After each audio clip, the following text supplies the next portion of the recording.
Tollywood prince Mahesh Babu, ప్రముఖ దర్శకుడు Jakkanna yes. Rajamouli కాంబినేషన్లో వస్తున్న 29 భారీ అంచనాలు నెలకొన్నాయి. ఈ సినిమాకి ప్రముఖ సినీ రచయిత విజయేంద్ర ప్రసాద్ కథని అందించగా దుర్గా ఆర్ట్స్ బ్యానర్ పై ప్రముఖ సినీ నిర్మాత కె.ఎల్. నారాయణ దాదాపుగా కోట్ల బడ్జెట్తో నిర్మిస్తున్నాడు.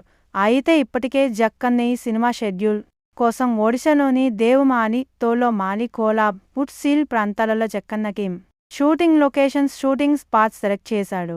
దీంతో త్వరలోనే షూటింగ్ ప్రారంభం కానుంది. దీంతో బుధవారం మహేష్ ఒడిశాకు బయలుదేరాడు. ఇందులో భాగంగా మహేష్ హైదరాబాద్ ఎయిర్పోర్ట్ నుంచి ఒడిశాకి వెళ్తున్న సమయంలో ఫోటోగ్రాఫర్స్ కెమెరాకి చిక్కాడు. ఈ సమయంలో మహేష్తో పాటు ఆయన సతీమణి నమ్రత శిరోద్కర్ సెండాఫ్ ఇచ్చింది.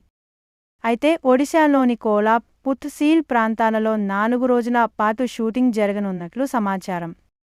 ఈ షెడ్యూల్లో మహేష్తో మరో స్టార్ నటుడు, మలయాళ స్టార్ హీరో పృథ్వీరాజ్ సుకుమారన్ కూడా పాల్గొనబోతున్నట్లు టాక్ వినిపిస్తోంది.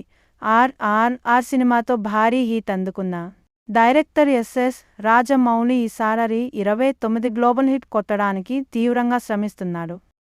ఈ క్రమంలో 29ని ఇంటర్నేషనల్ స్టాండర్డ్స్కి ఏమాత్రం తగ్గకుండా తెరకెక్కిస్తున్నాడు. ఈ క్రమంలో బడ్జెట్కి ఏమాత్రం వెనుకాడకుండా షూటింగ్ లొకేషన్స్ కోసం ఆఫ్రికా అడవులను చుట్టేసొచ్చారు.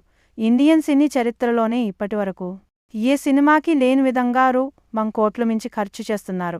దీంతో 29 భారీ అంచనాలు నెలకొన్నాయి.